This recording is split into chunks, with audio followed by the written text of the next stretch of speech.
बिस्मिल्लाहिर्रहमानिर्रहीम।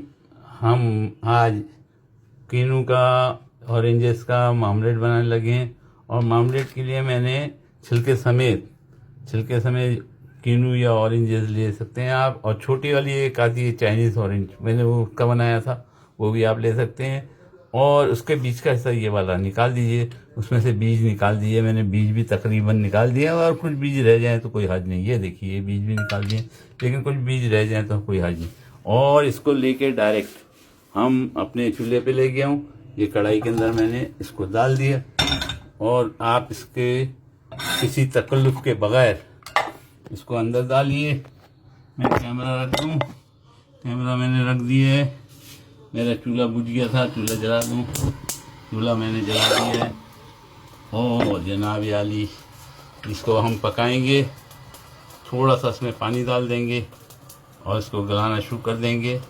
ढकना लगा दूंगा। जब ये घल जाएगा तो इसके अंदर ब्राउन शुगर या गुड़ सबसे बेहतरीन रहता है, तो आप डालिएगा और उसको फिर पकाइएगा और पानी को सुखा दीजिएगा। मामलेट तैयार हो जाएगा ये गल जाने के बाद। अब मैंने इसको ढक दिया है, अब ये गलते रहेंगे। थोड़ी देर के अंदर ये सब गल जाएगा और गलने के बाद हम इसको अलग इसको मिक्सर से कूट देंगे, यानी हाथ से इसको दबा के कूट देंगे। मैं आपको दिखाता हूँ मेरा मिक्सर किधर है। मैं इसको दबा दूंगा तो ये टुकड़े हो जाएगा।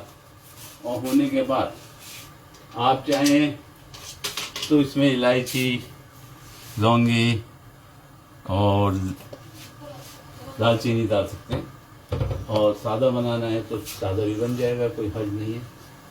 आपकी मर्जी है, आपके दिल के ऊपर डिपेंड करता है।